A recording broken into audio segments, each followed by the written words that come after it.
So, Jasper, yes. what do you know about your cousin Alex? Well, I know he ain't in Tupelo, Mississippi anymore. Did he get? How did he get out? What was law enforcement? Aliens took him. You know, and I'm not talking about the ones south of the border. I'm talking about those other ones. You know, the tall, skinny, blue ones. You know, they kind of look like a blue tuna, except without the tuna. Do those aliens really exist? I think that's just a fairy tale that the left-wing media has been pushing on us for years. Well, you know, it's true that anything's possible. But the more you drink, the more aliens you'll see.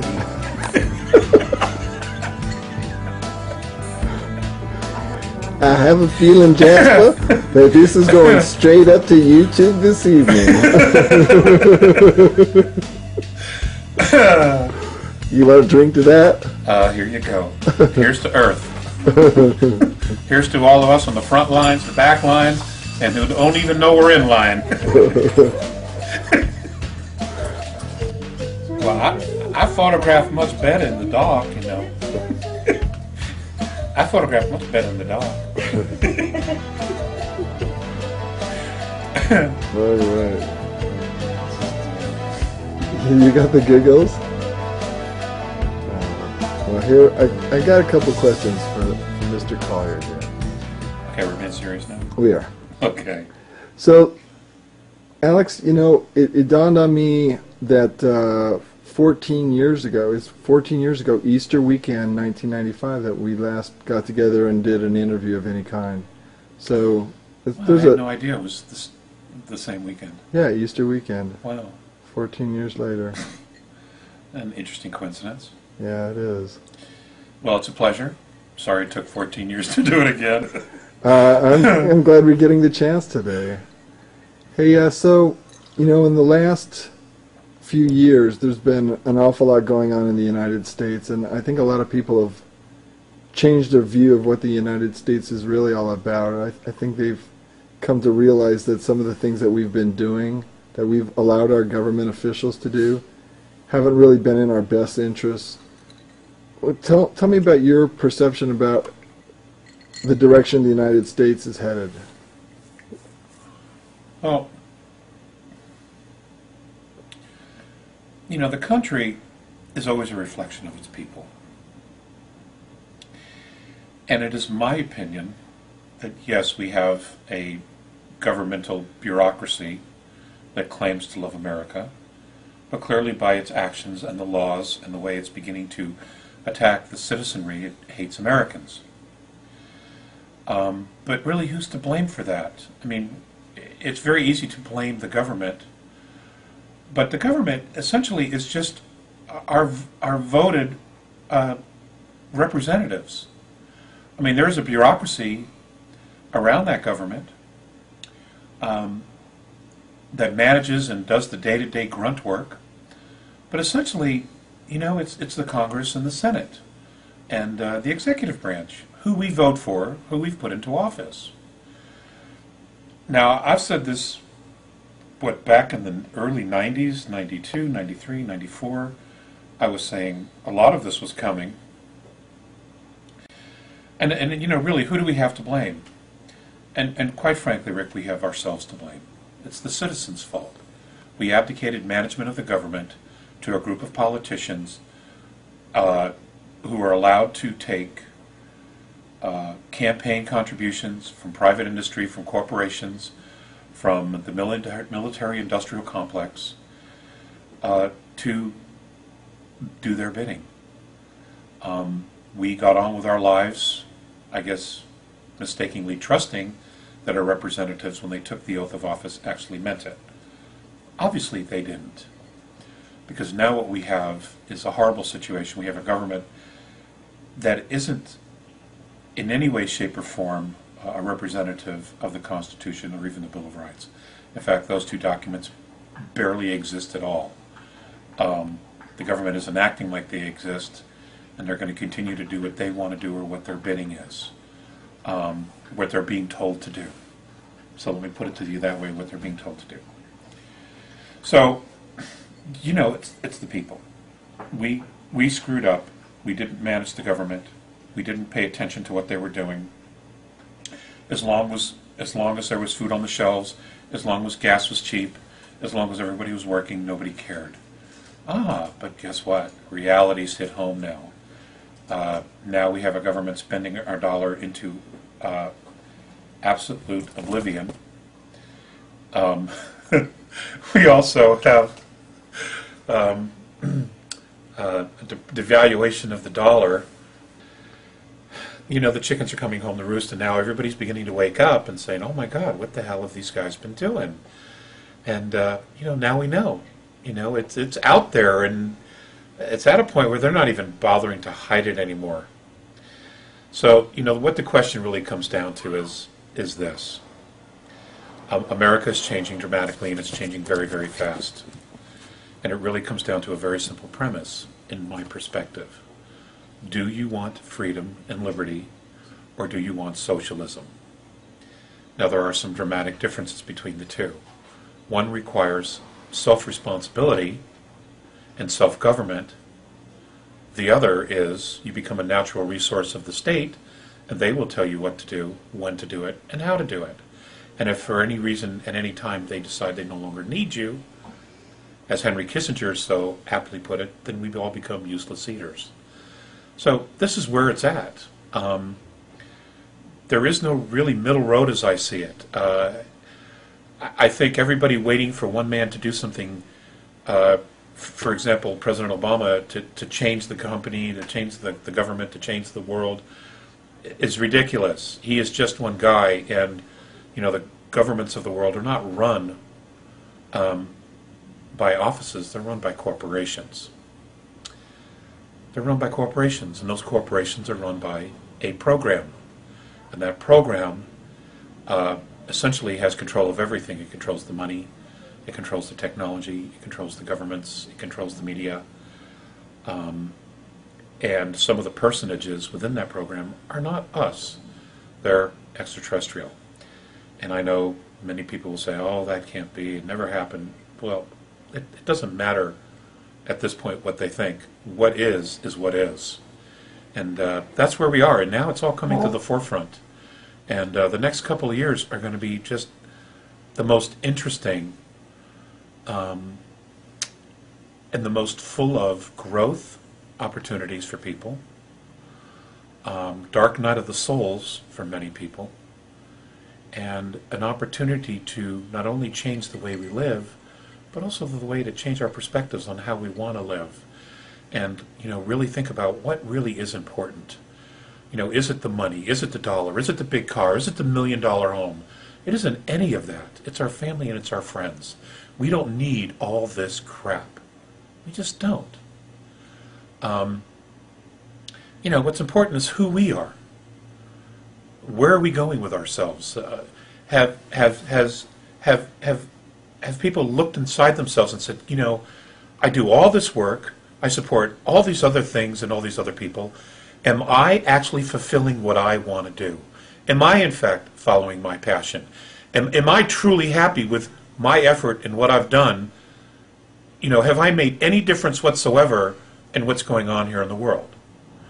Now, if you can be a clerk in a 7-Eleven and say, yeah, this is my life's fulfillment, well, bully for you. Great. But I know that in actuality that's far and few in between.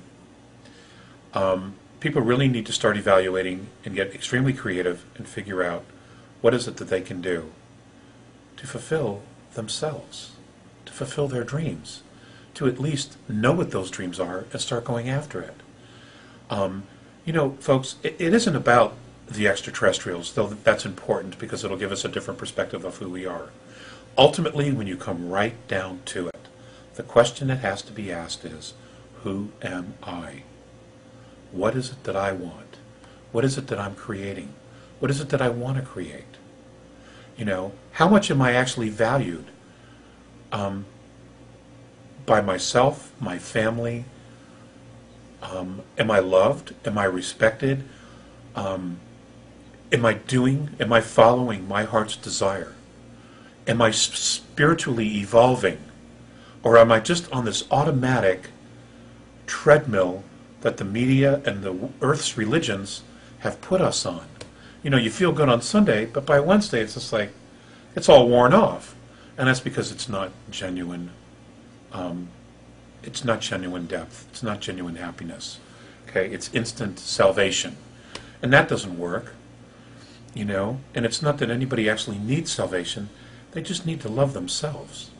And in finding that, and in truly embracing that love, that passion for themselves, and honoring themselves, you'll be amazed at how much crap that's in your life will just fall away.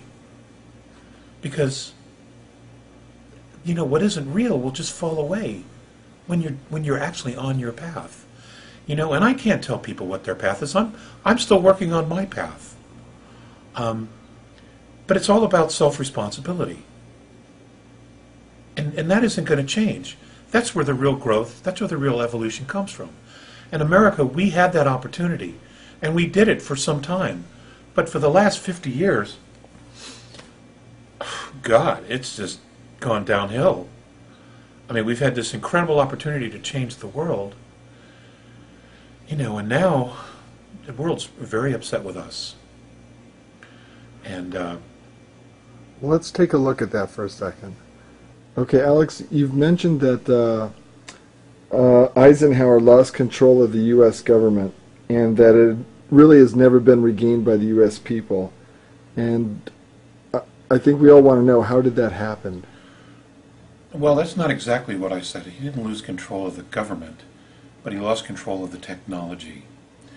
Apparently, you know, and this information's out there. Brigadier General Lufkin said in the Disclosure Project testimony, that's disclosureproject.org, which I recommend to everybody. You know, he mentioned that the technology was being reverse engineered, but it went black. And it went black very, very quickly. And it was really literally a matter of weeks that he lost control of where the technology was because it went black. And a lot of that had to do with deniability for not only the executive branch, but the government as a whole. Now, who's actually managing this? And this is where I think a lot of people are confused. A lot of people think that the government has this technology. The government doesn't have this technology. We paid for it, but programs have this technology. A lot of this technology was reverse engineered by programs created by contractors, government contractors who have this technology, and then a program was built above all of this, probably with the help of the NSA, because to this day nobody's ever read their charter, so we don't know exactly what they're mandated to do other than snoop on everybody, okay?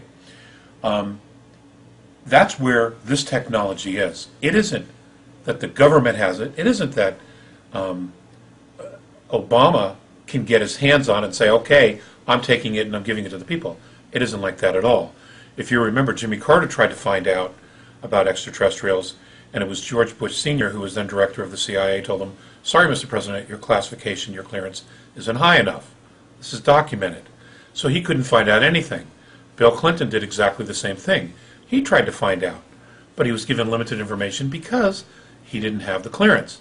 Well, who can give the president clearance for this? Right? Who authorizes clearance to the president to know about this stuff? Well, if he doesn't know about it, then who does? Who's managing the information if the president of the United States doesn't have access to it? Clearly, there's your secret government. Those who are managing these programs. Because they have this technology that's thousands of years in advance of what we're using commercially. We have no access to it. Our elected officials have no access to it. The government has no access to it.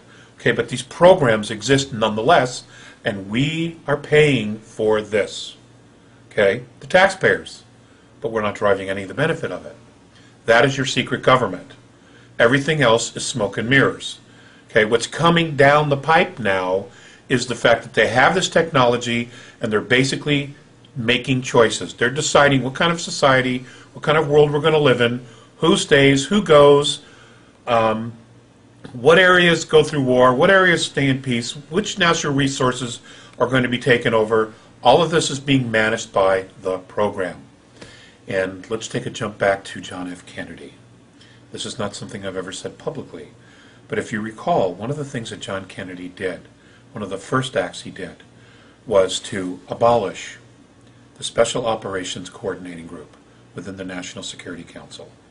The reason for that, I believe, or I should say I have been told, is that Eisenhower told him that that is the issue, that is the area where he lost control. So John Kennedy disbanded it.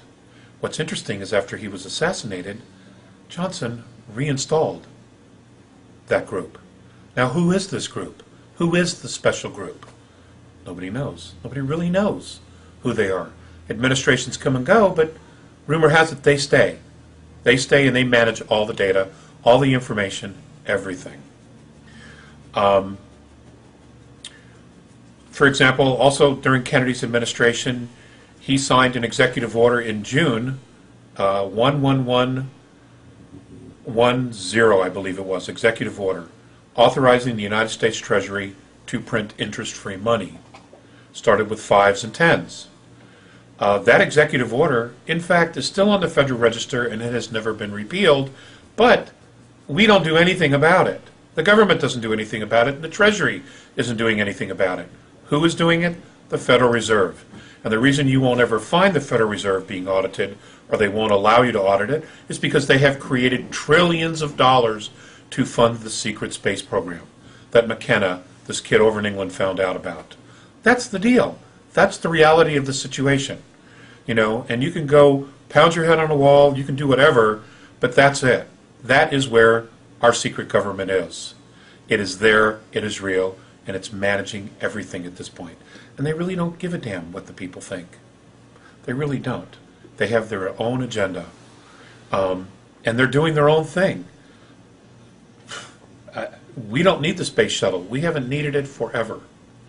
There are many people out there talking about special spacecraft, Tango Romeo 3 Bravos, Tango Romeo 3 Alphas, etc., etc. These are all very real spacecraft.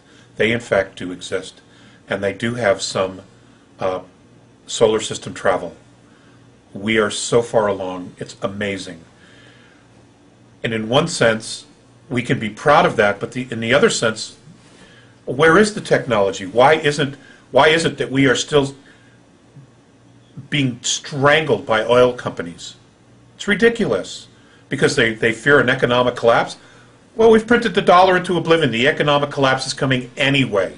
So why don't we just release the free energy and the technology that they have, you know, to power homes, to power cities. Let's just do it, because they're destroying the economy of the government, of the country anyway, by printing the dollar into oblivion. And that is going to happen. You know, you can't fix debt by creating more debt. Who ever heard of that? And then if you look at the history of economics, there is not a single fiat currency that has lasted more than 64 years. Ours is the only exception, but here we are. You know, here we are. We are about to hit the wall anytime within the next 18 months. So, again, it comes back to the American people. Ladies and gentlemen, what do you want? What kind of a country do you want? Half of you don't even vote. You don't even register to vote. So, literally, you folks have taken yourself out of the game completely. Your attitude is, it doesn't count, it doesn't matter. Well, you know what? You're right. It doesn't matter because enough of you aren't participating to make the change. We have still the ability to make a dramatic change in this country and to change the direction. We can go to our state governments and say, okay, you need to withdraw your support for the federal government. You need to hold them accountable to the 10th Amendment. You have to remember that it was the states that created the federal government, not the other way around. Okay? That's what has to happen. We have to remind them who's in charge here.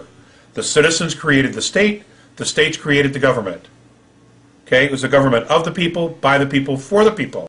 Not for the government, not for private industry, not for the military-industrial complex. That was not it. That is nowhere in the Constitution or the Bill of Rights or the Declaration of Independence. None of that is in there. Okay? It was about us.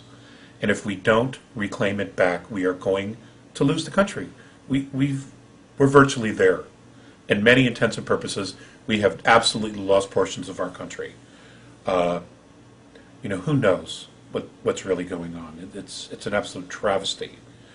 But instead of turning on each other, what we need to be doing is we need to unite.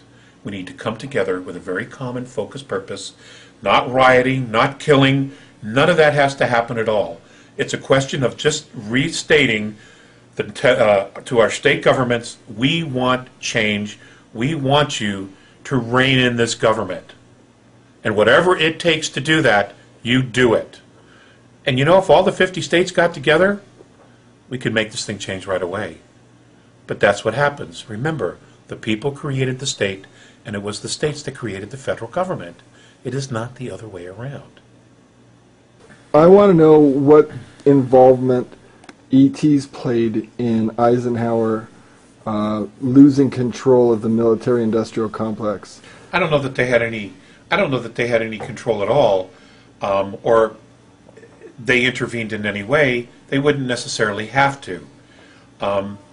You have to understand that this was something. If you look at the times where we lived, we had just finished World War II. We had the Korean War had just ended, and there was all this hype about the Soviets, the Soviets, the Soviets. So you had all these secrets, all this clandestine activity going on, and now, here you have several crashes of Roswell, Socorro, probably some others that have occurred, and here we had all this technology. There had been the 54 meeting at what is now called Edwards, so there were a lot of things going on. I don't know what all the actual mechanics were for how it just went black, but it went black.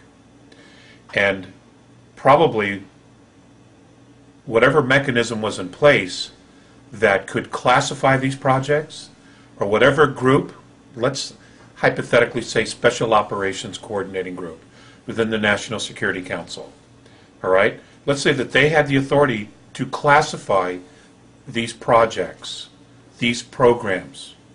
Well, they classified it above and beyond anything that the president could ever reach. Right then and there, he would lose it. And that's how it works.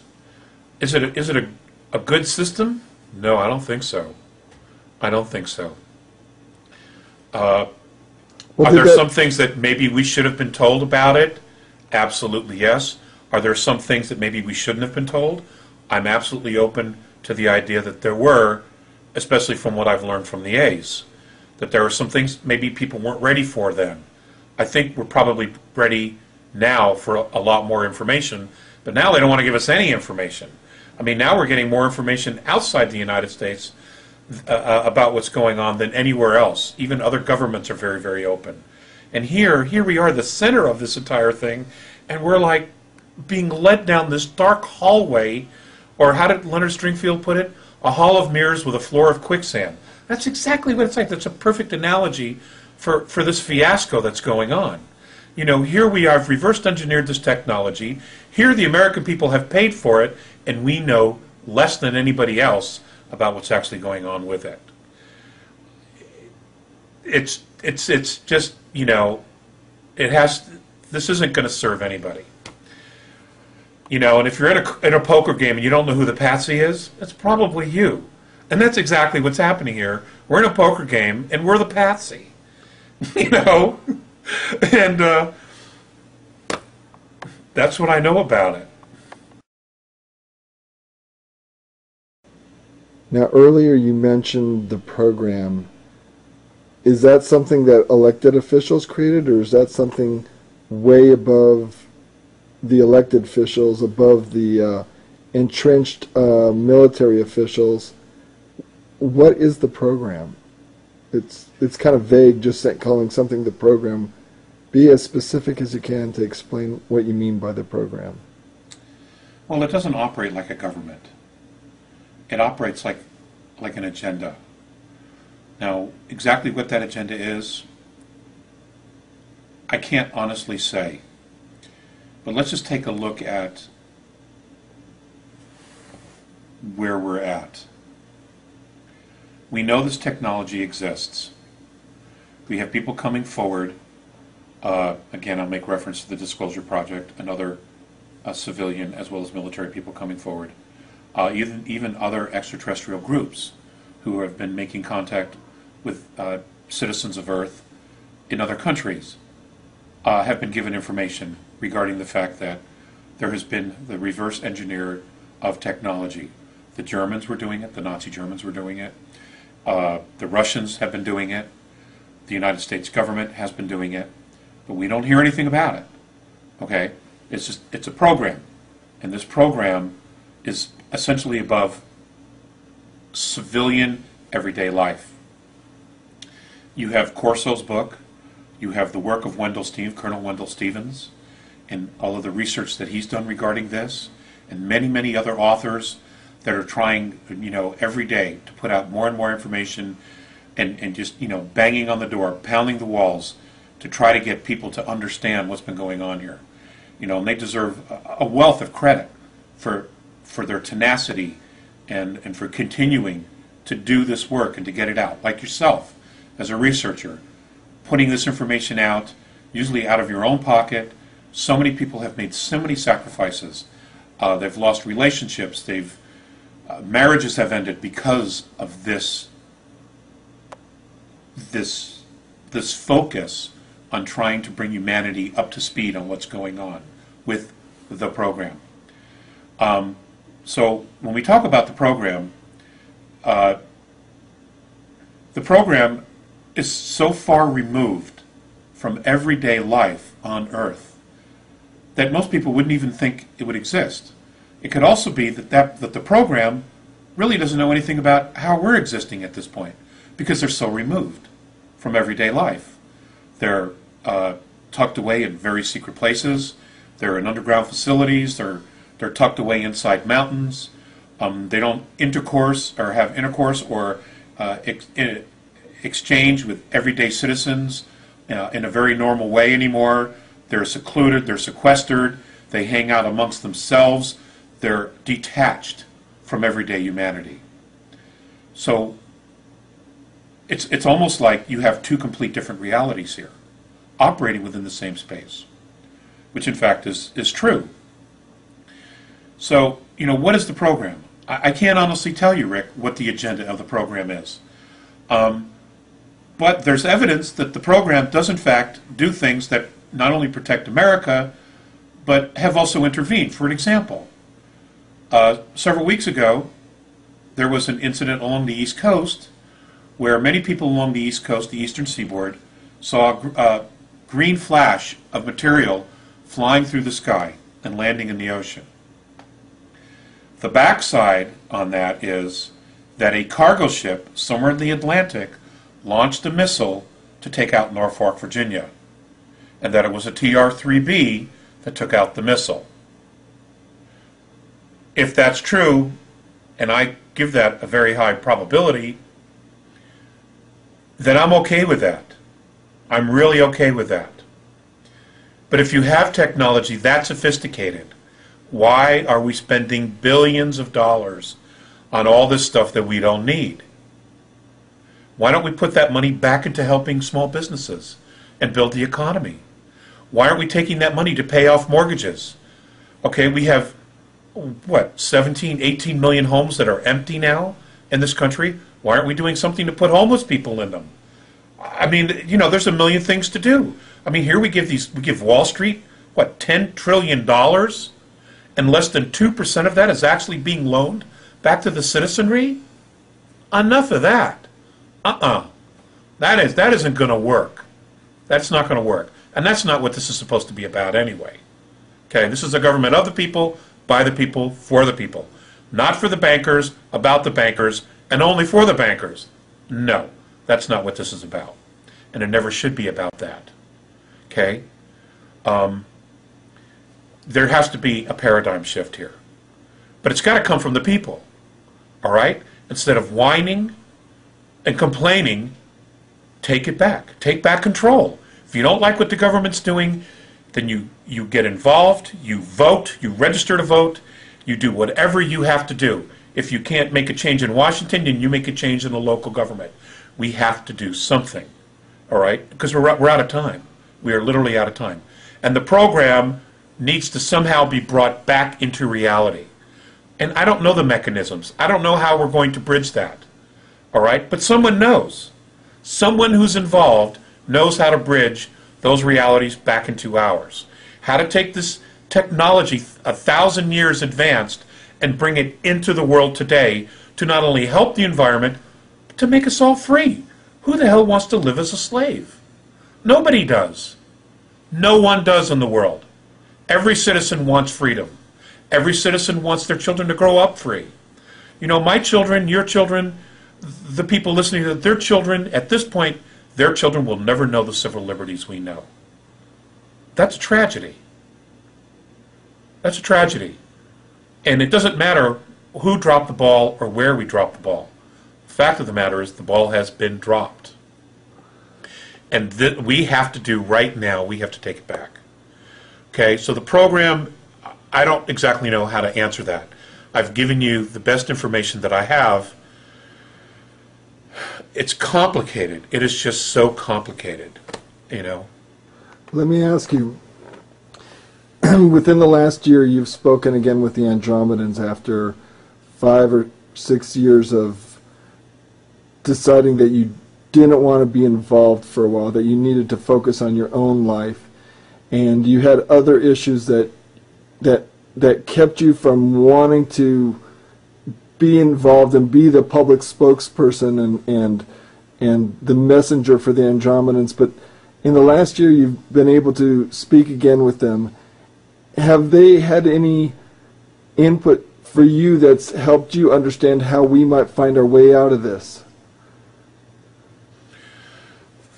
Well, the contact that occurred was really about re-engaging. It was about getting to know. It was about creating a bridge again.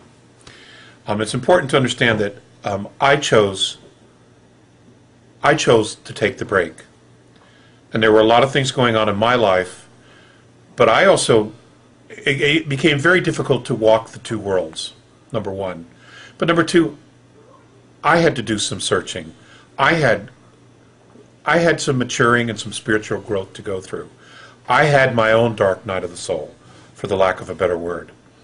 All right? And I needed to go through those things in order to get to a place where I could create a new life for myself, a better life for myself, be more secure with who I am and what my place is in the world. And it was important for me to refocus on my family. That always has to be my priority. And it is my priority. The information that they've given us in the past, they've pretty much spelled it out. It's about taking responsibility. It's about advanced maturity. It's about taking time to get really quiet, for one, to hear their own frequency, and to just engage with themselves, connect to their soul. You know, it's about not seeing yourself as a physicality, but it's about seeing yourself as a physicality, as a spiritual soul, as a totality, not just flesh and blood.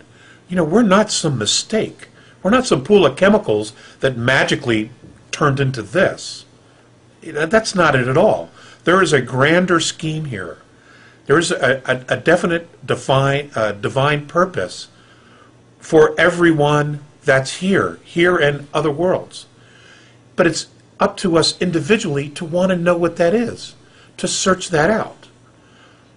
And that's what it is. And you know what? You can't ignore it, because it's all the systems that we've created on ego that aren't real, they're all going to collapse, because they're not going to survive, because they're not real. What is real? Okay? When you talk about creating a reality that is sustainable, is it about the natural resources? You know what? If the military-industrial complex, if the governments of the world were truly honest, we could change things within a year. We wouldn't be taking any more natural resources from the earth. We have enough already. It isn't about the population. It's about the fact that they can't control everybody. They're just spinning it. That's all it is. They're just spinning it because they're incompetent, because they're not capable of doing it, because this is not the agenda. This is not what it's about. Earth was not meant to be a prison, and we were not meant to be slaves on our own home. That isn't going to work. Okay? But at the same time, we have to step up as people, as fathers, as brothers, as sisters, as husbands, as wives. We have to step up. As citizens, we have to step up and take responsibility. And we have to be really clear about what our priorities are, and about what's right. I have a great respect for anybody who's in the armed forces, but it's important to note, especially to the young people, when you became the soldier, you did not surrender the citizen. You are still a citizen. And when you finish your tour and you get out of the service, guess what? You're a citizen again. So whatever rights you took away from people, guess what? When you become a citizen, you've lost those rights too. Okay? It's important to remember that. What are you doing when you take an order? Is it good? Is it the right thing to do? Because it will come back to haunt you. And we can't turn on each other. That is not what this is about. This is about standing tall and standing together and making sure that we move with a common purpose. It's not about creating a civil war. We don't need any of that. Okay, people will want to do that because they're so angry. They want to just lash out in furious and anger. Take that constructive energy, take that anger, and do something really positive with it. You don't have to destroy. That's only going to create more polarity and make things 100 times worse. And it only takes the healing that much longer. We're out of time. We've got massive changes coming on a consciousness and on a physical level to the earth and to ourselves. We've got to stop. We've got to stop playing this game. We just have to stop playing this game. It's crazy. It's crazy making. I need a break.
All right, just as a reminder, we're doing this filming in a family setting, so there might be some ambient background family noises. Right. How will the movement of our solar system through the galactic plane affect our solar system and Earth and us here on Earth? Well, I wasn't alive the last time that actually happened, but here's what I've been told. One of the biggest concerns is that it has a very, very strong gravitational field. It also has a magnetic field. It's also an area, because of its magnetic field, where there's a considerable amount of debris. And as our solar system and everything in the galaxy revolves around it, okay, while we're also going around in the circle, it is not an actual complete elliptical circle. We move in a downward and an upward thrust, which takes approximately, from what I understand, 12,600 years, where things go up and then they come back down. It is the crossing the galactic plane that the A's, Morine and Visayas, were specifically really worried about Earth, in the fact that it was their opinion, based on their own science, that when the Earth hits the galactic plane, the Earth itself would bounce off that gravitational field, causing a great deal of Earth changes, where every coastline on the planet would be changed from the bouncing before we were able to move through. That's my understanding. I don't know if it's going to cause a physical pole shift or not. That is always a possibility. We do know from the geological record that that's happened. I don't know that that's going to occur this time. However, they were greatly concerned again, and I want to reiterate this, that every coastline on the planet would be changed. So, take that for what it's worth. Now, you've said that there are an enormous amount of benevolent ETs helping us. What are the primary actions they're taking to help Earth humanity, and will their actions be enough? I can't say that I know specifically and exactly what every intervention has been. I do know that there have been. And will it be enough? I don't know, Rick. I would assume that they're making an investment here of their time and their energy to help us get through these dramatic stages, to get through these challenges, these moments of growth that we obviously have to go through, because here they are right in front of us. So we can just hope and have faith. For people who are afraid that they won't survive during any Earth changes, what spiritual or philosophical view have the Andromedans shared with you that you think may help people to overcome their fears? If you go to Defending Sacred Ground, there's a lot of knowledge that they've imparted. One of the essays in regards to fear is one. The other essay, the isness, worshiping the isness, a relationship to the isness. There's an awful lot of wisdom that they have imparted, but you know, they've always called this time coming the moment of advanced maturity. So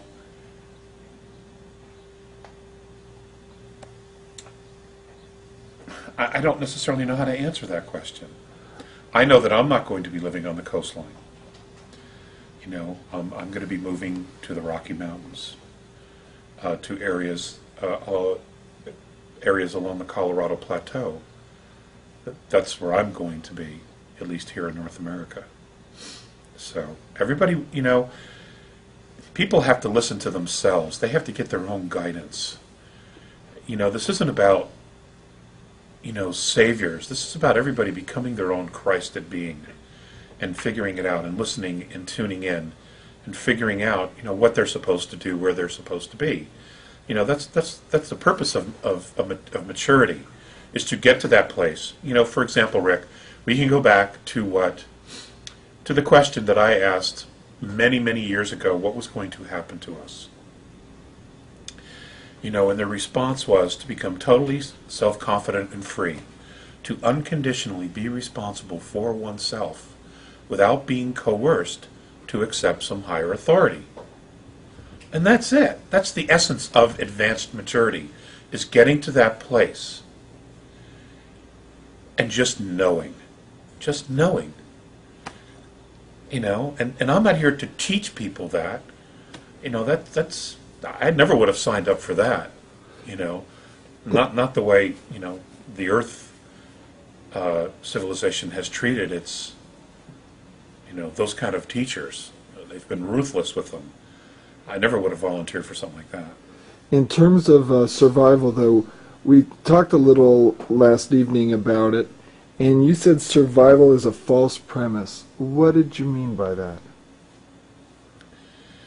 In a spiritual sense. In a spiritual sense, the physicality is just a moment. You're here, the only reason you experience physicality is to learn lessons, to gather knowledge, to experience all kinds of things, from spiritual, emotional, mental, physical, to gather data to educate your soul. I know a lot of people have a very difficult time with the concept of reincarnation, but I have absolutely no doubt that that is the way that it is. That we don't die when our physical body stops working. We move on. We go somewhere else, and many of us come back, and we live again, and we learn different lessons and create different scenarios to provide us with the lessons of knowledge that we want in order to educate our soul. This isn't new knowledge. I mean, people long before, for thousands of years, have been talking about this. And the reason I believe that those kind of teachings have persisted is because they're right. And it doesn't make sense to me. It would never make sense to me if I were the creator of all to give people, souls, one lifetime, 70 some odd years, on this planet to figure it all out, to get it right. That'd be impossible. It would absolutely be impossible to do. Especially when it's as screwed up and twisted as it is. So to kill in order to survive doesn't make sense in terms of... No, it doesn't make sense, because the whole idea of advanced maturity, moving into spiritual advanced maturity, is to learn how to create love. Because that's the ultimate lesson here, is you create love, you leave a legacy of love. Nothing else is real. It just doesn't stick. It doesn't... it seems real because you have so much emotion tied to it, but it isn't real. It doesn't last. The effects of it don't really last. It's a difficult thing to explain, and I wasn't actually prepared for the question. That's all right. So you slipped that in there. But that's about all I can say on it at the moment. Alex, what did you mean when you talk about our human DNA unlocking? My understanding from the A's is that certain cosmic events were going to occur and or could be manipulated by benevolent extraterrestrials, where they apparently have some technology that would allow cellular memory to release within our body. And somehow that would create a reaction of total physical remembrance, not only for the body, but also for the mind and for the soul.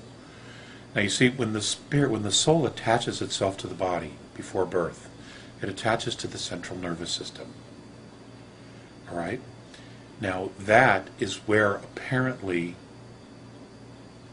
we have, that's the soul's connection to the body. That's where it connects. We have all kinds of cellular memory within our body. Our DNA, it passes from generation to generation to generation to generation. Now, our subconscious mind knows a lot of this, but our conscious mind doesn't. And then there's a lot that's in there that neither can recognize, so basically it's dismissed. But the body has memory. The cells have memory, which they call cellular memory. And apparently the body knows how to heal itself, can heal itself. It can create physical changes on its own if it's just allowed to or given a command to do so. And my understanding is that we are coming to that point where things like that are going to begin to happen. We already know that there are children being born in the world today that have 3 strands of DNA, some even more. Has there been tampering? Has there been intervention? In some cases I would have to say probably yes, but in other cases I would say no. It's the body beginning to overcome all of its limitations because of a desire to continue to thrive. The body will make adjustments, which is why so many different races are so interested in us, because our bodies are incredibly adaptable to environments and changes, regardless of the fact that we've been manipulated. We're very strong, and our desire to continue to live is very, very strong. And that's not simply just will, that's also the body wanting to continue. So that's what I have to say about that. Alex, I got a tough question for you. How do you answer skeptics who cite a number of predictions that you've made in the past about future events that have failed to come to pass when you suggested they would? Well, first, Rick, I'm glad a lot of them didn't happen, quite frankly. I think we would be in a very different world than we are today. Number 2, many of those possible events, when they were presented to me, were presented as possibilities, or a very strong probability. In my immaturity, when lecturing and putting this information out in the 90s,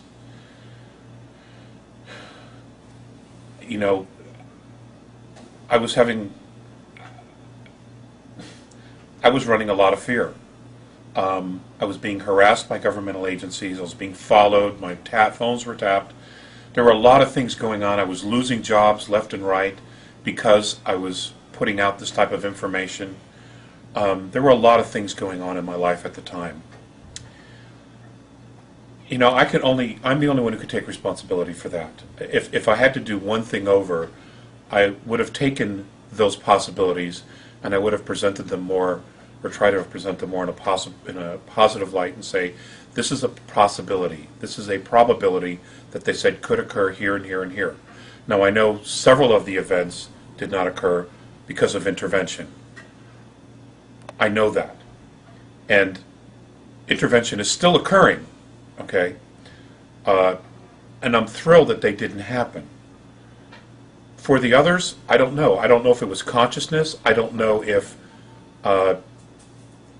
people being aware of the possibility of the events and they prayed, they saw a different outcome. I simply don't have that answer. I don't know. But of course it's something that you have to look at, and the criticism is justifiable. Is there one example you can give me of where an intervention occurred that changed one of those events that you had? Nuclear weapons detonation. There's been lots of intervention that has occurred, and I can tell you, as of 4 weeks ago, there was still intervention going on in that regard. And that's a fact. Thank God for it. Now, is it wise for anyone to try to predict future events? Would you do it again, or would you advise anybody else who's in contact with ETs to predict future events, or is that something that you consider unwise at this point? I'm still growing. I'm still learning. I'm still maturing, I hope. As far as wise, what it tells us is that the future is never set, which means to me we can create anything that we want as long as we all, or a majority of us, have a very focused intent. That's what that tells me. And I'm extremely encouraged by that if we can get enough people together to decide on what kind of a future, what kind of a life and planet we want. I mean, this is clearly, the law of attraction at work here. The future's not set. It could also be that maybe these things coming up in 2012 with the bouncing off the galactic plane, maybe if enough of us get really focused and we surround the earth with enough love and energy that nothing will happen. I don't have those answers. I just don't. Everybody thinks, God, you've been talking to extraterrestrials for 35, 38 years. You've got all this knowledge. That's true, but I have just as many questions as well. Some of the conversations we've had have been extremely one-sided, where I'm shared information and I'm not able to ask enough questions. So, you're just human. Yes, more so than ever. More so than ever. There's a episode in George Washington's life that has a lot of meaning to you. The third trial of George Washington, his vision at Valley Forge. Why is that so important to you? Well, when I was a little boy, I always had a thing for George Washington. My dad took us to Mount Vernon, and I just loved it. And I can remember sitting in his backyard, looking down the Potomac. And how you just know you've been there before? I'd been there before, and I was extremely moved by that. And it's hard to put into words. Well, when I started talking to the A's, Morine and Phaseus were very adamant about me studying that and looking up that prophecy. And I've asked, and they just said, well, it could be very, very important in America's future, especially the direction that it's moving now. That this could be a probability. So I studied it because they know that I have a passion for the founding of the United States and the principle, especially the principles for which it was founded on. A constitutional republic, a Bill of Rights, because those documents and America literally created a new domain of knowing that wasn't here in the world before. Before, it was always aristocrats and monarchies that ruled the world, and governments. And America changed that now forever. So I saw that, and I recognized that as a little boy as an amazing turning point. And the more I learned from the A's, the more I realized how important that actually was for humanity, to actually have the opportunity of self-government. Unfortunately, there's been a tremendous amount of negative intervention, and they know us probably better than we know ourselves, and they've been able to lull us back into sleep, lull us back into consumerism, into forgetfulness by dumbing down everybody through our school systems. And now they don't even really teach any of that. So they felt very importantly to let me know about that. And if you look at the third trial, it's a remarkable event. I certainly hope it doesn't happen. I don't want it to happen. But I just shared that with you because I thought it was important that, that they would not only come this way, but they would be adamant that I research that and I look into it. So that's why I shared it with you. I mean, it was something that was shared, I think, in 1834 or 1838, and talked about the founding of the United States, talked about the Civil War, and then the third trial. And what's interesting is, these are events that have occurred, that did occur after that. It also, if you look at the third trial, it's very close to where the world is today. And what is the essence of that third trial? That essentially the world becomes polarized against the United States and comes after the United States. And if you look at the actions of our government and our banking system today, you can absolutely see some parallels. And the fact that, our government is gearing up for a third world war, that there are people in the administration presently who really would love to isolate Russia in world politics, using the rest of the world, especially pitting China against Russia, and in the Obama administration, there's a lot there. It wouldn't take much for something like this to occur. It's worth noting, if nothing else. For Americans, is there anything in your mind that we can do to help? For Americans, I mean, we have to practice self-government. I mean, if I would say anything, I would say go to the library, go online, and the first thing you should do is read out loud the Declaration of Independence. Tell me if that doesn't make sense today, as it did then. You know, just replace King George with the Federal Reserve. Tell me if it doesn't make any sense. You know, start there. Remember who you are. You know, that's the birth certificate, the Declaration of Independence. It's all about remembering who you are and then getting fired up and saying, you know what? Yeah, we've got to do something, because our generation, we cannot drop the ball. We cannot saddle our children and our grandchildren with a horrible socialism that infallibly will move into fascism, corporate fascism. We just simply can't do that. It is unconscionable for us to just do nothing. We have to do something, because future generations will be livid with us if we don't do something. You know, and this is our time to basically set things right. You know, and again, I want to stress, this isn't really so much about the government as it is the program. And the program is running over the entire world. It's just right now, in order to set up a global world government, we're the target. America is in the crosshairs. And, you know, we need to create our own crosshairs and focus them back on them. You've said that this conflict over Earth is being very well managed by both opposing forces of ETs, the benevolents and the regressives. What do you mean by this? Well, we don't see any of it. You know, we don't see the open warfare or the clashes that are occurring, simply because it's being so managed that it's out of our sight. You know, some of it is actually taking place on a higher dimensional frequency that we don't actually see it.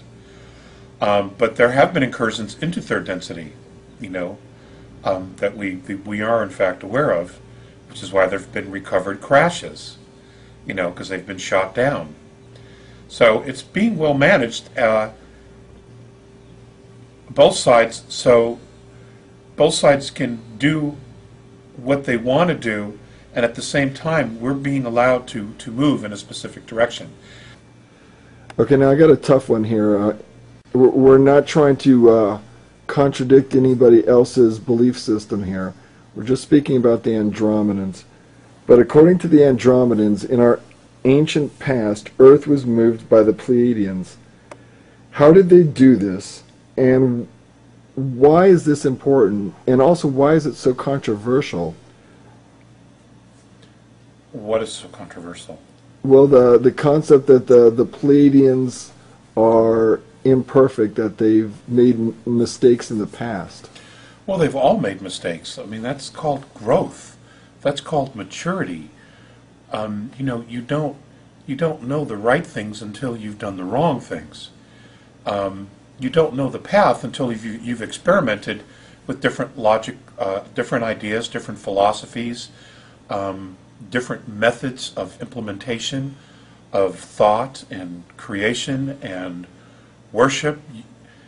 I mean, you know, that's what life was created for. That's what physicality was created for, was to experiment, to enrich our lives with experience, and, you know, to worship the extraterrestrials as our ancestors did in the very, very ancient past.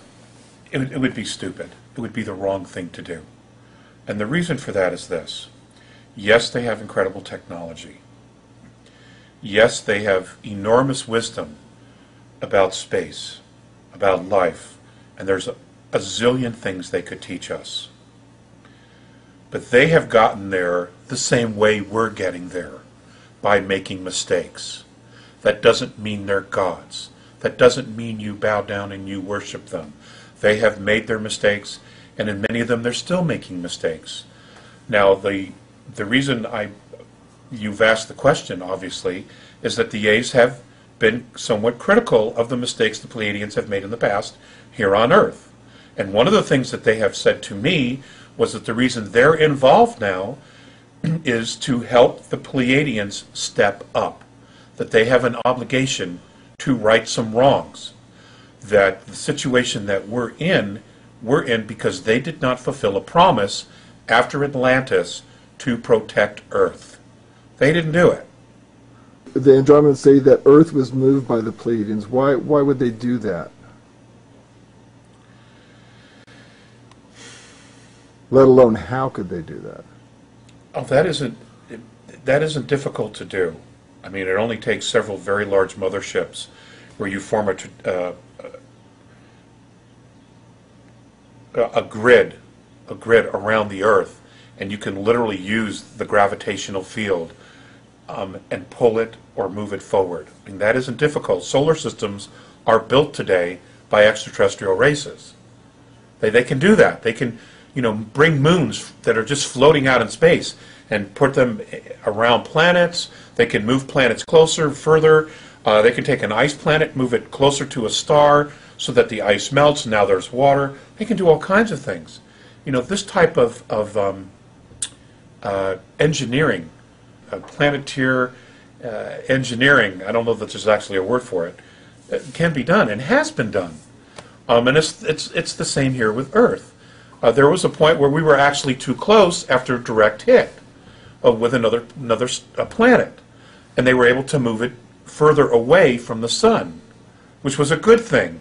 Okay, so this can be done, and that in itself was not necessarily a mistake. Okay, the mistake that many people make is that they think that because these extraterrestrials can come 100 million light years, 140, 230, 600 light years across the galaxy to Earth, that they have to be all-knowing and omnipotent. Absolutely not the case. It's just simply not the case. I mean, look at our own hidden space program.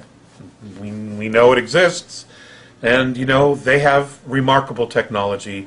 And they have probably, in all realistic, have tried to leave the solar system and could leave the solar system to travel to other stars. We have the technology, the Montauk information, the star chambers information. We have enormous technology that we've reverse engineered. But it's one thing to have the technology. It's another thing to have spiritual wisdom. And that's where we're really in trouble here, is we don't have the spiritual wisdom to know how to use these tools. And we're like new kids on the block who get that brand new Stingray bike, and the first thing we do is run through the intersection, with it. Cars hitting the brakes and horns blowing and, people screaming, watch out, because we don't know what we're doing, And this is where it creates problems for other races, especially, Rick, especially when you look at the Earth herself and you look at all the issues that are going on Earth that we just simply don't want to resolve. We refuse to resolve. And here we are going to just leave Earth and take that energy out into space? They don't want any part of that. There's no place for that. They've already been through this. They don't want this they don't want this kind of insolence out there. Okay? There's no place for it. And we have a place in the galactic family, but we have to also know that place. And knowing that place takes a tremendous amount of introspection. Really genuinely looking at ourselves. Let's go back to some of the things that were said very early in the contacts. Before the A's actually decided to intervene, there was a great deal of discussion regarding Earth within the Andromedan Council. Now, that is where a lot of planetary systems meet. It isn't run or owned by the A's. It's a location, so they call it that. Okay, it's easy for everybody in that area to meet there. And there were many that were opposed to doing anything to help us. And let's focus on those reasons. They don't respect themselves. They don't respect each other. They don't respect their home planet. What is their value? Now let's look at the Earth. Let's look at ourselves today. Has it changed any? Has it changed any? We have free energy. We have free technology. Okay, we have the technological means to create that. And yet, we're about to fight World War III over oil? You know? So we can drive our cars and our trucks when those engines have been obsolete for 70 years? We know this. This isn't rocket science. This is out there already. Okay? We're looking at a war over water when instead of feeding the military-industrial complex, we could be building desalination plants all over the world so everybody could have water, so they could grow crops. But are we doing it? Hell no. Why would we want to do that? Why would we want to empower people to grow food and take care of themselves? Then we can't control them. This is what I'm talking about. This is what I'm talking about. So It's back to tweaked. the Pleiadians. Let me get a little history on the Pleiadians. Tell me about what Atlantis was and how the Pleiadians were involved in it. Atlantis was an extraterrestrial colony. There were many races coming and going. It was kind of the analogy that I've been given was like a truck stop. You had planetary systems moving in and out of our galaxy, and this was one of the stops. One, because of its location. Two, because of its minerals, its amazing different type of life forms, and many of those life forms were brought to Earth in full form, just so you know. Which is why we can't find, the evolution in the fossil record. It's because they were brought here in full form. So it was a colony. There were many races coming in. Many of them were human, many of them were not. There were all kinds of experiments going on here. You had human extraterrestrials, the giants, commingling with women of our world, leaving offspring. Many of them became royal lines. Others were hunted down and killed by other races because they were half-breeds. So and if you remember in the early notes, VA said that prejudice was an extraterrestrial perspective. This was something that we had been taught by the extraterrestrial races themselves, which clearly shows, they had some maturing to do. They were going through a growth curve. Hopefully all those races have, but apparently not, because we still have some regressive races that are here doing their thing. Hiding behind us, essentially.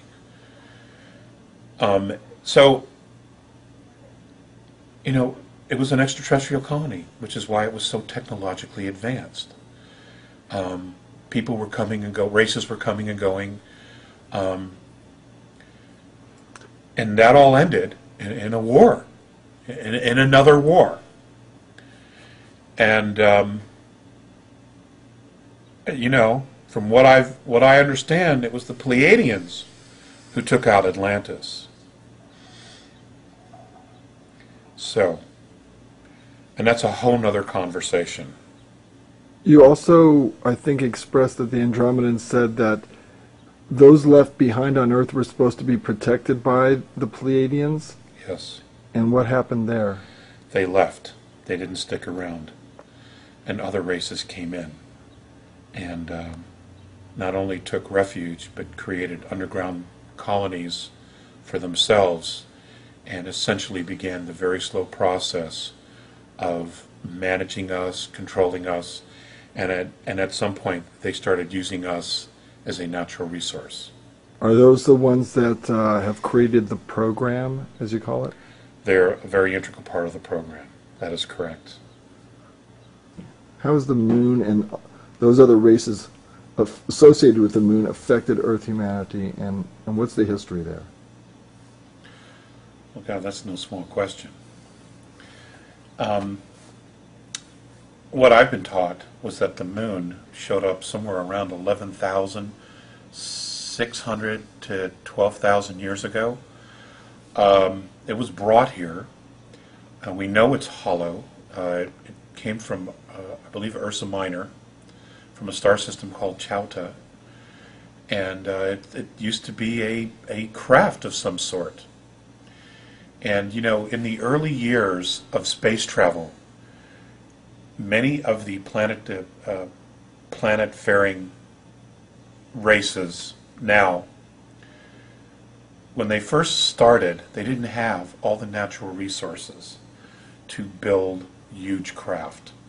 So what they would do is they would use smaller craft, and they would go out and try to capture moons, asteroids, things like that. And then what they would do is they would move them into their orbit safely, and then they would hollow them out and use them as spacecraft. Build the craft on the inside, so now they have all the raw materials they need on the outside.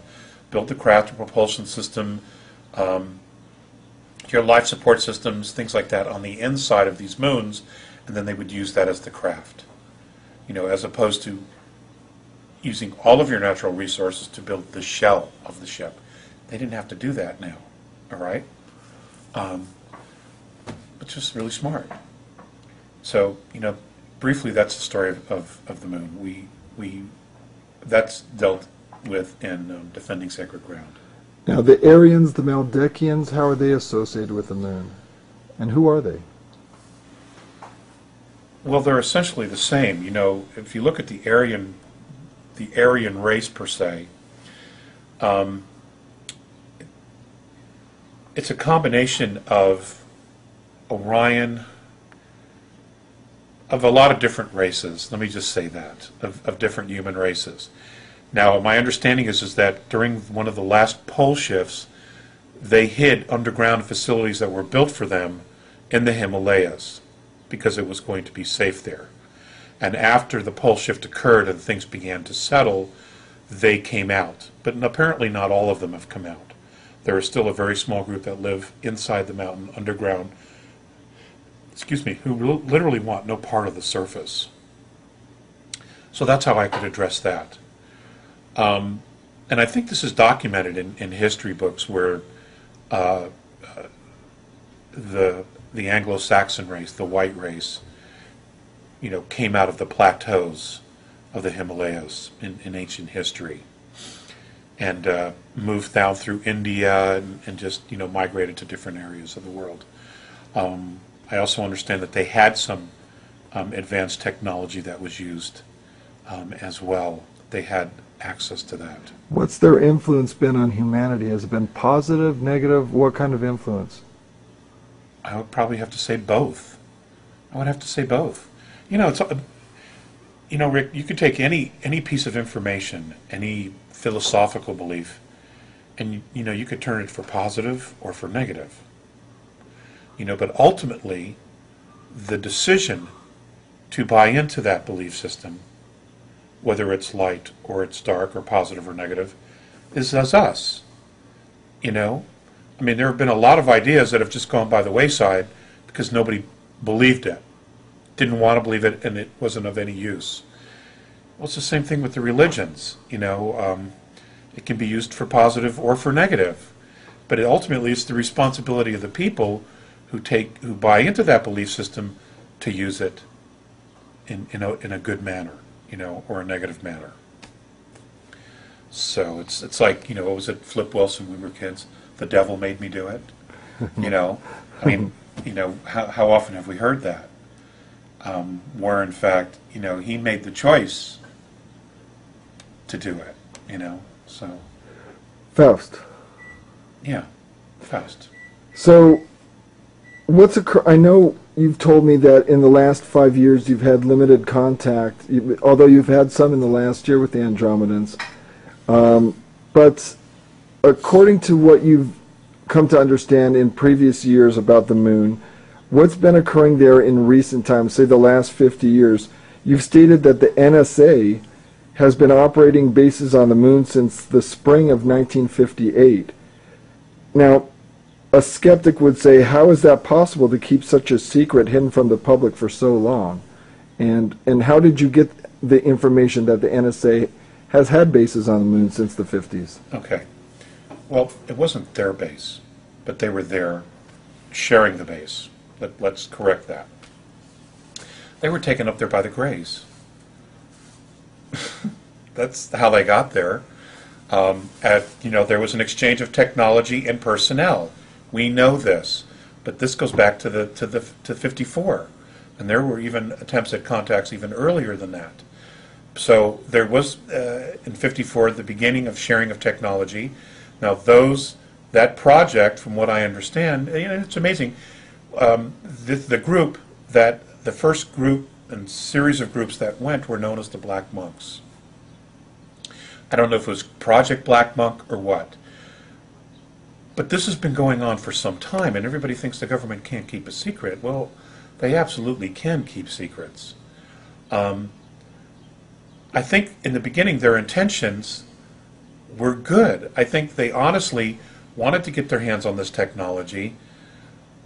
I think they thought that they were clever enough that they could take this technology, use it here, and at some point end the relationship. I think that they were arrogant enough at the time, I'm talking about our people that began this whole program, that they thought that they could trick the Greys out of this technology. We would have it, and at some point we could push them away, and we would have it, and we would be free, et cetera, et cetera, et cetera. Either that, or they were incredibly naive and just couldn't help themselves. I don't necessarily have that answer. But it has not gone the way they've expected it. And many of them inside the program know that they're in trouble, that this is an issue that they don't know how to resolve. And I can tell you that I know that there has been efforts to reach out to other races to help with this issue. The problem is, though, and what keeps coming back when there has been, how do I put this? When there has been some face-to-face with benevolent races, what comes back is that these benevolent races will push back to the governments or to this group. Well, it was our government that did it at first.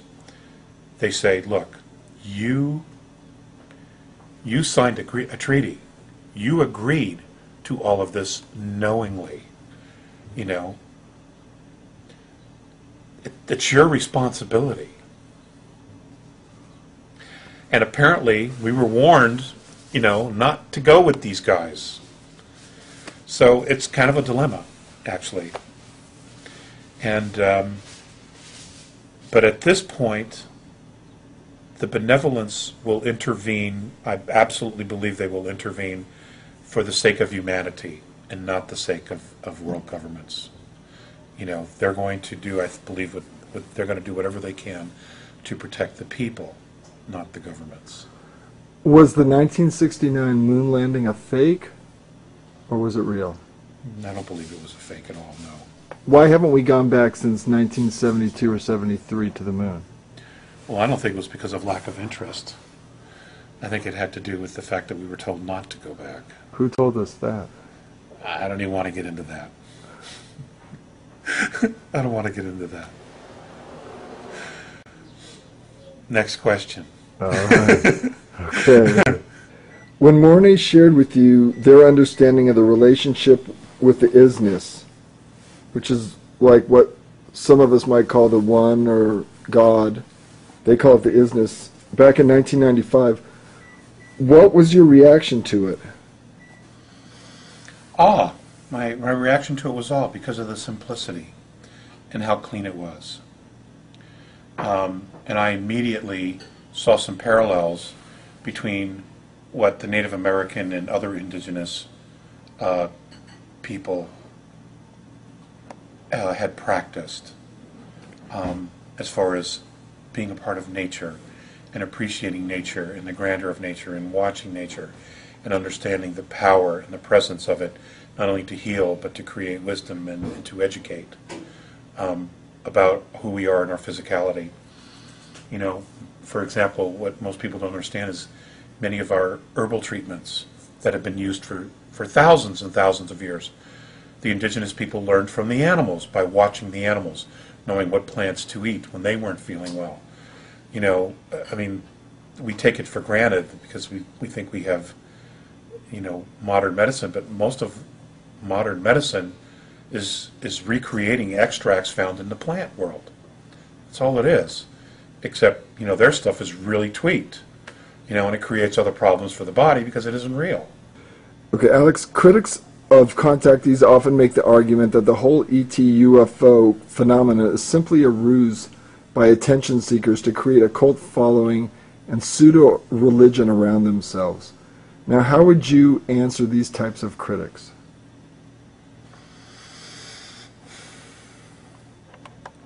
Well, you know, it's interesting. The contactees that I've met, none of them really want the attention.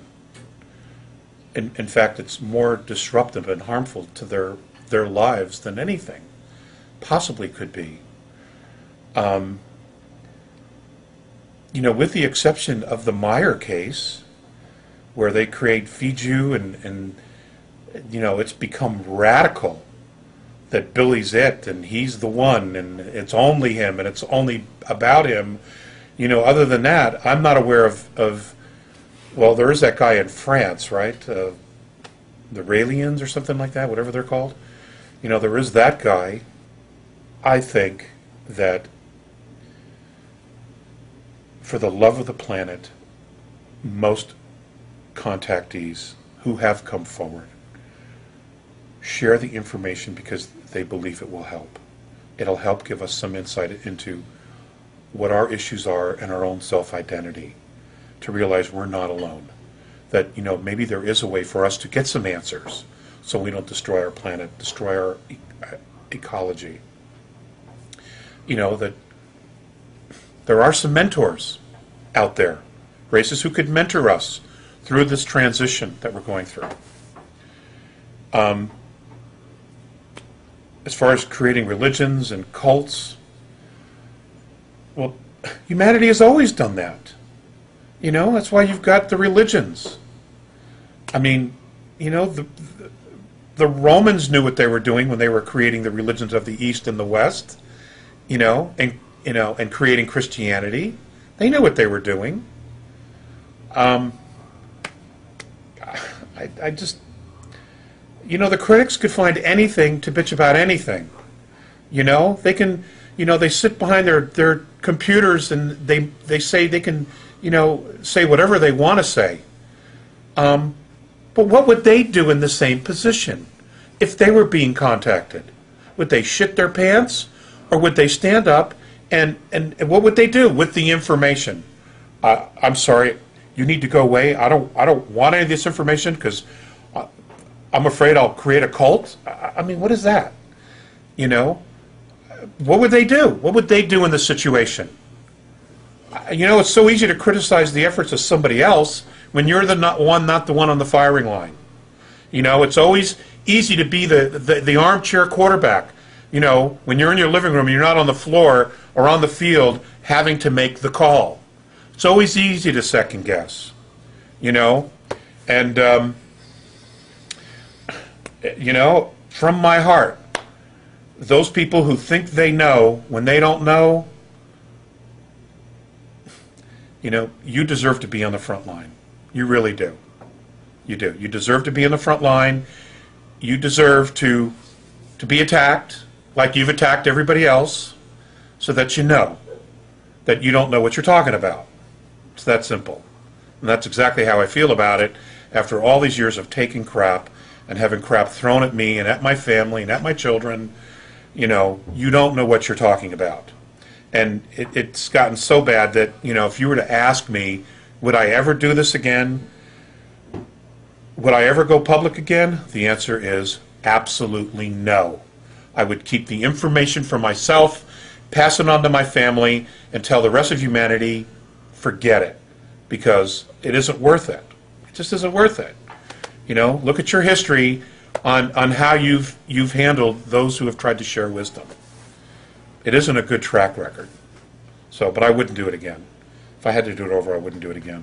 And that's what led to your 5 years where you... Nearly 6, yes. Refused contact with the Andromedans? Yeah.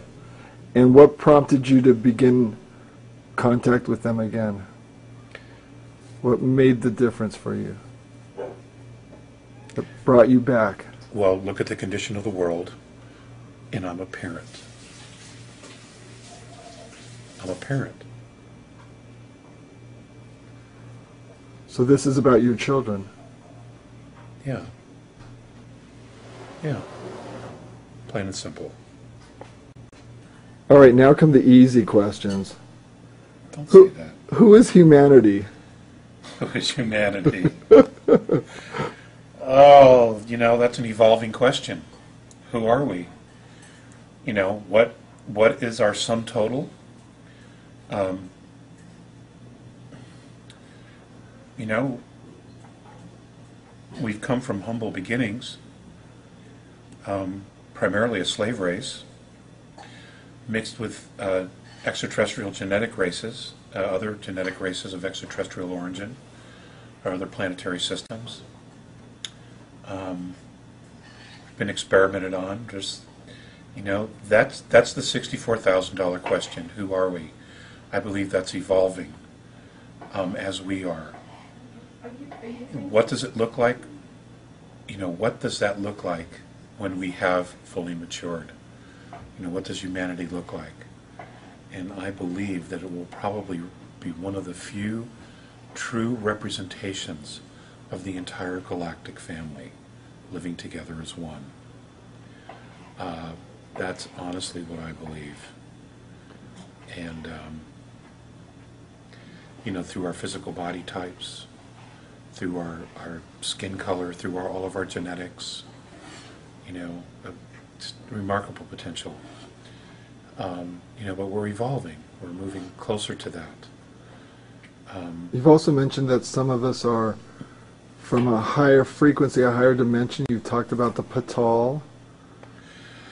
I was told that in the Andromedan perspective, and this information was given to them by more advanced races than their own, in a harmonic or frequency density higher than theirs, that there is speculation that many of the souls on the planet come from a group soul called the Patal, and that group soul were also known in history, in antiquity, galactic antiquity, as the founders, who had moved through all the dimensions, through the different physicalities, and evolved spiritually to get, I guess, to the highest level.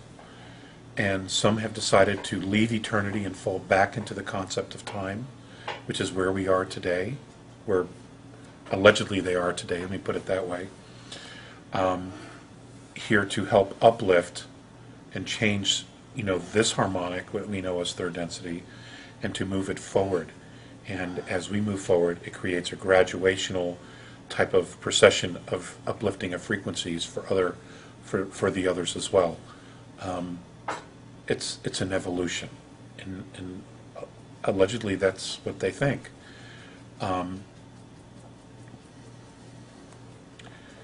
You know, that's a very interesting subject, and you know, I know we're limited on time on the tape, but you know, I've dealt with some of that already in the earlier talks. Let me ask you, some people would say that, you know, we're here because we've made mistakes in the past and we're kind of like spiritual renegades and this is our prison or this is our cell. We're relegated to this spot in the galaxy on the outer fringes.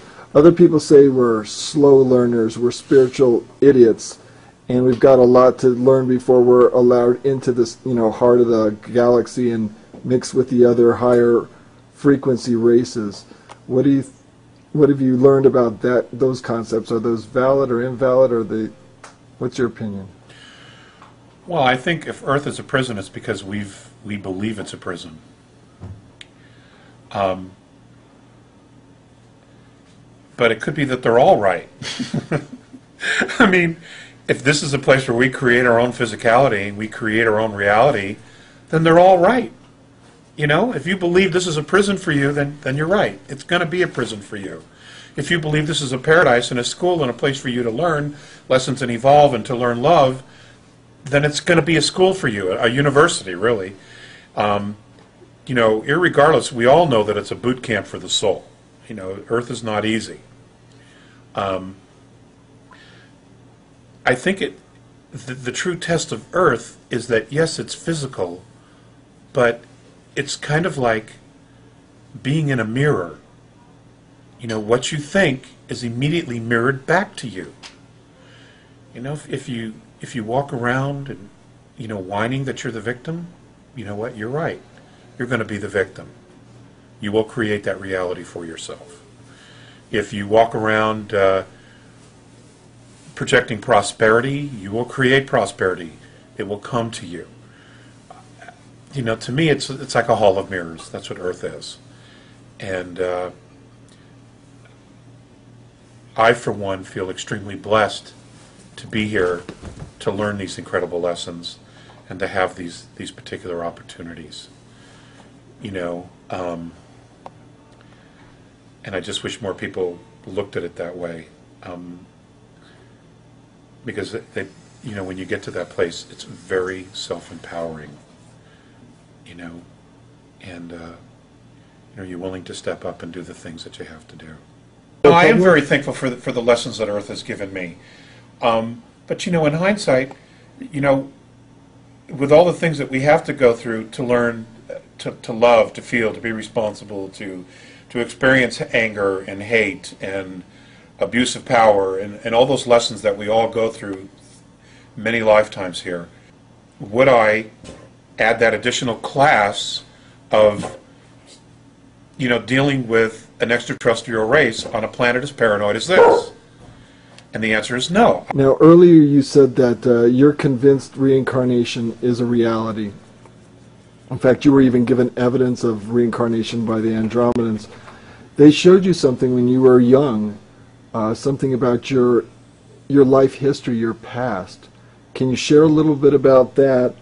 And can you tell me a little bit about how our consciousness chooses what life or body to inhabit? And you have also talked about that Van Allen belt and that it plays a part in reincarnation as well in terms of your understanding of it.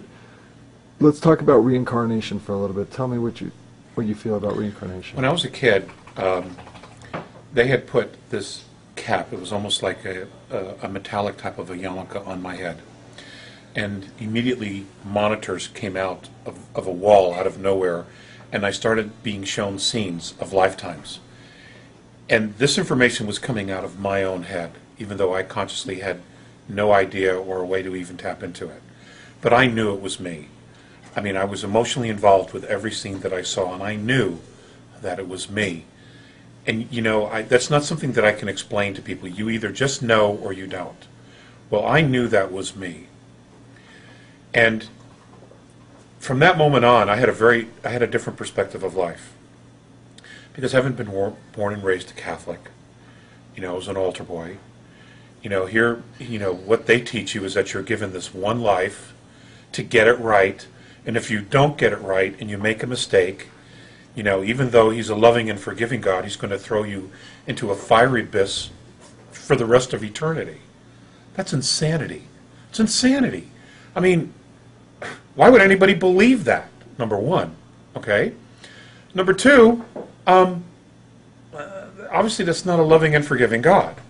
Okay, so it's, you know, in my mind, you know, being a kid, it was a lie. I just knew it was a lie. And reincarnation is not new. Many of the different cultures have talked about it. And in order to mature the soul, you would need more than one lifetime. I mean, you know, what do we live on average on this earth? Most people. 45, 50 years for the average. In the United States, it's 72, I think, 73. But outside the country, it's a lot less. And that's it. That's your window. Please, you know. So, you know, everybody has their own perspective on it, and absolutely everyone is entitled to their own perspective on it. I know that reincarnation is a fact, and I'm encouraged by the fact that it is a fact, that we get multiple lifetimes to figure things out, to learn it all, to learn specific lessons. Now, you know, what does that look like when creating a family to come into? I don't have those answers, Rick. I don't. I did ask the question once, where do souls go when they die? You know, and I was told that if there was a physical place, it would be near the Van Allen belt, where that is. That's what the A's had told me, but that's all the information they ever gave me about it. So, and that's all I know. Now, in regard to human evolution, you've said that we must make the conscious decision not to spread hate. Why is this so important? Well, what's hate? It's a lack of love. It's a lack of love. And a lack of love is destructive. It disintegrates things.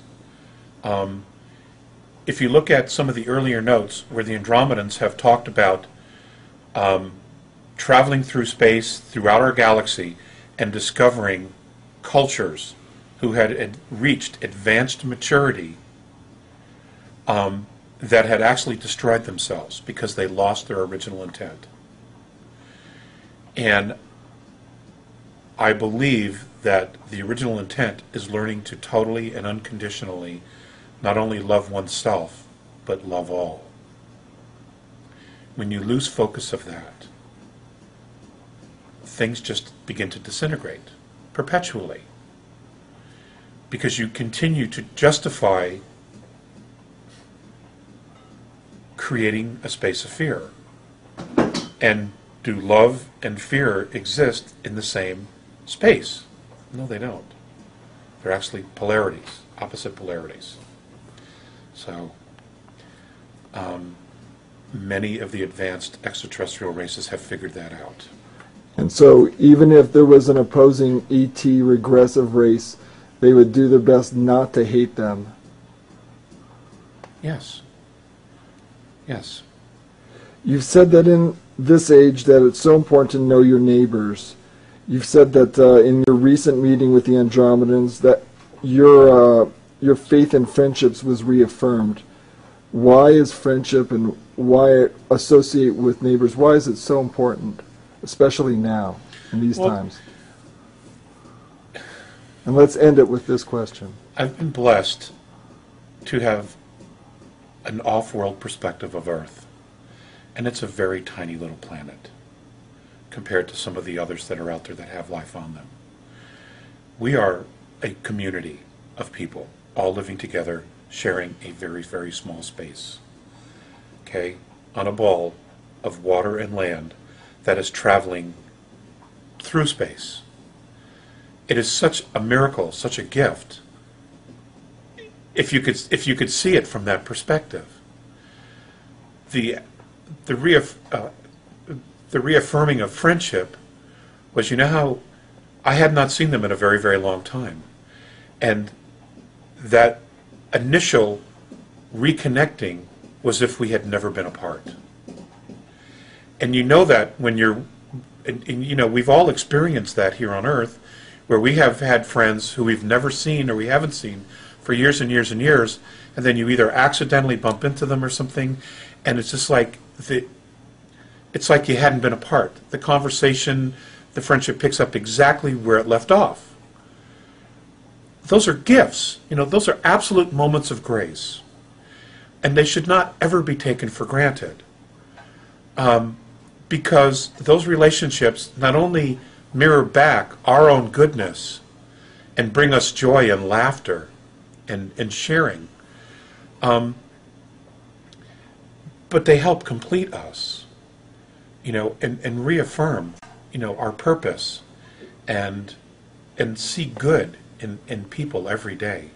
And then, that's something I think we need to do, is we need to really focus on looking for the good that's in every day. I read the news every day. I know what's happening in the world, and sometimes it terribly gets me down and frustrated because I don't know what to do to fix the problem. Guys, we try to solve problems, right?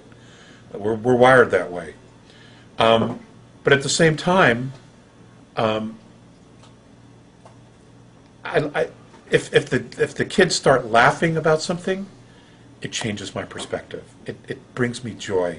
It makes me, it brings me back, to what really is important. And I think, what we started off this interview with, what's really important.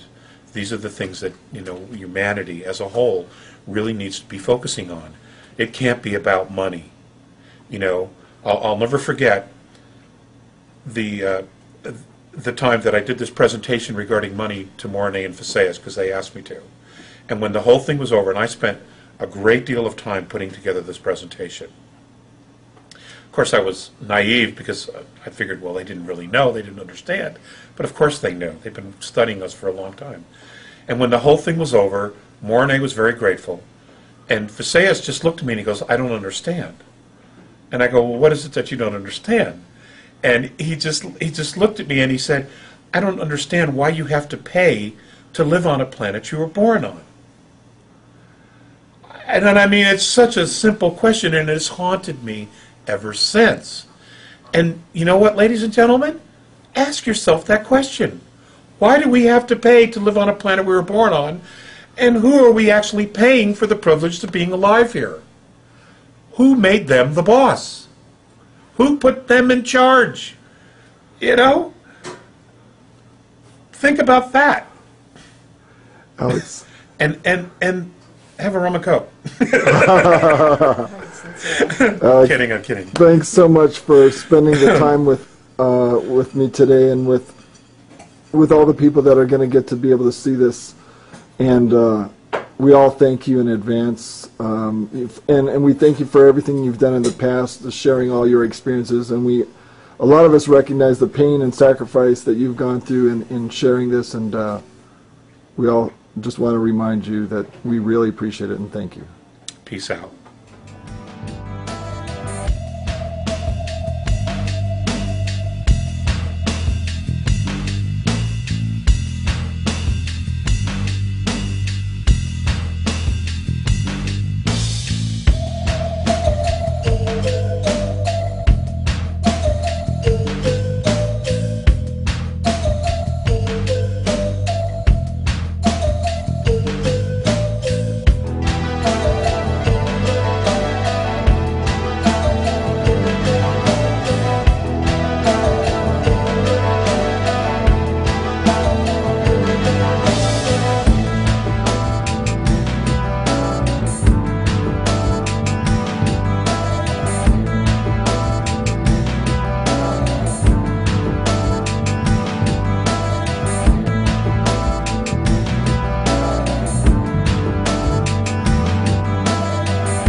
Speaking of which, how is Jasper today?